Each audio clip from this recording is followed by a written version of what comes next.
അമ്മ ഈ ഭൂമിയിലെ എത്രയോ സുന്ദരമായ ഒരു പദമാണ്.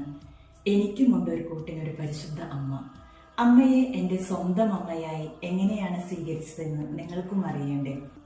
16 വയസ്സുള്ളപ്പോഴാണ് എനിക്ക് എൻ്റെ പെറ്റമ്മയെ നഷ്ടമാകുന്നത്. അമ്മയുടെ സംസ്കാരം കഴിഞ്ഞ് നിറഞ്ഞു തുളുമ്പുന്ന കണ്ണുകളുമായി ആ പടികളിറങ്ങി പോകുമ്പോൾ അകലെ നിന്നും എന്നെ കണ്ട ഒരു സിസ്റ്റർ അവിടെ എത്തി.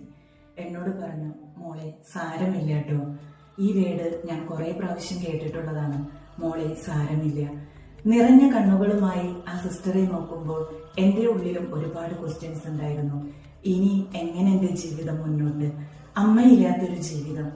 അപ്പോഴാണ് സിസ്റ്ററിന്റെ കയ്യിൽ പിടിച്ചു പറഞ്ഞത്, മോളെ, മോളുടെ പെറ്റമ്മ മരിച്ചുപോയി. ഇനി മുതൽ പരിശുദ്ധ അമ്മയാണ് നിന്റെ അമ്മ. ആ ഒരു വാചകത്തിന് ബുള്ളറ്റിനേക്കാൾ പവർ ഉണ്ടായിരുന്നു.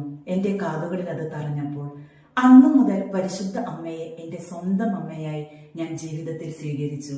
അന്നു മുതൽ എന്റെ എല്ലാ വിഷമങ്ങളും സന്തോഷങ്ങളും ഞാൻ അമ്മയുടെ മടിത്തട്ടിൽ തന്നെയാണ് കിടന്നുറങ്ങിയിട്ടുള്ളതും. ജീവിതം വഴിമുട്ടി പോകുമ്പോഴും ഒത്തിരി പ്രശ്നങ്ങളായി തീരുമ്പോഴും ജപമാല എന്ന ഒരു വലിയ ആയുധത്തിലൂടെ എനിക്ക് എന്റെ പരിശുദ്ധ അമ്മയെ അടുത്തറിയുവാൻ സാധിച്ചിട്ടുണ്ട്. ഇന്നത്തെ യുവതലമുറ നമ്മോട് ചോദിക്കുന്ന ഒരു ക്വസ്റ്റ്യൻസ് ഉണ്ട്. എങ്ങനെയാണ് പരിശുദ്ധ അമ്മയെ സ്വന്തം അമ്മയായി സ്വീകരിക്കുക? എങ്ങനെയാണ് ജപമാല ഒരു അനുഭവമാവുക? അതിനുള്ള ഉത്തരം, നിങ്ങൾ നിങ്ങളുടെ പരിശുദ്ധ അമ്മയെ കൂട്ടിന് വിളിക്കുക. അമ്മ കൂടെയുണ്ടാകുന്നെന്നെ. കാൽവരി മലയിലെ ആ വലിയ സഹനത്തിൽ പരിശുദ്ധ അമ്മയും പങ്കാളിയായിരുന്നു.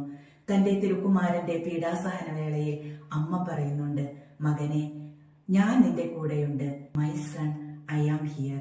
ഈ ഒരു ഉത്തരത്തിലൂടെ നമ്മുടെ ഏത് പ്രതിസന്ധിയിലും ജപമാലയിലൂടെ പരിശുദ്ധ അമ്മയെ സ്വന്തം അമ്മയായി സ്വീകരിക്കുവാൻ ഓരോരുത്തർക്കും സാധിക്കട്ടെ.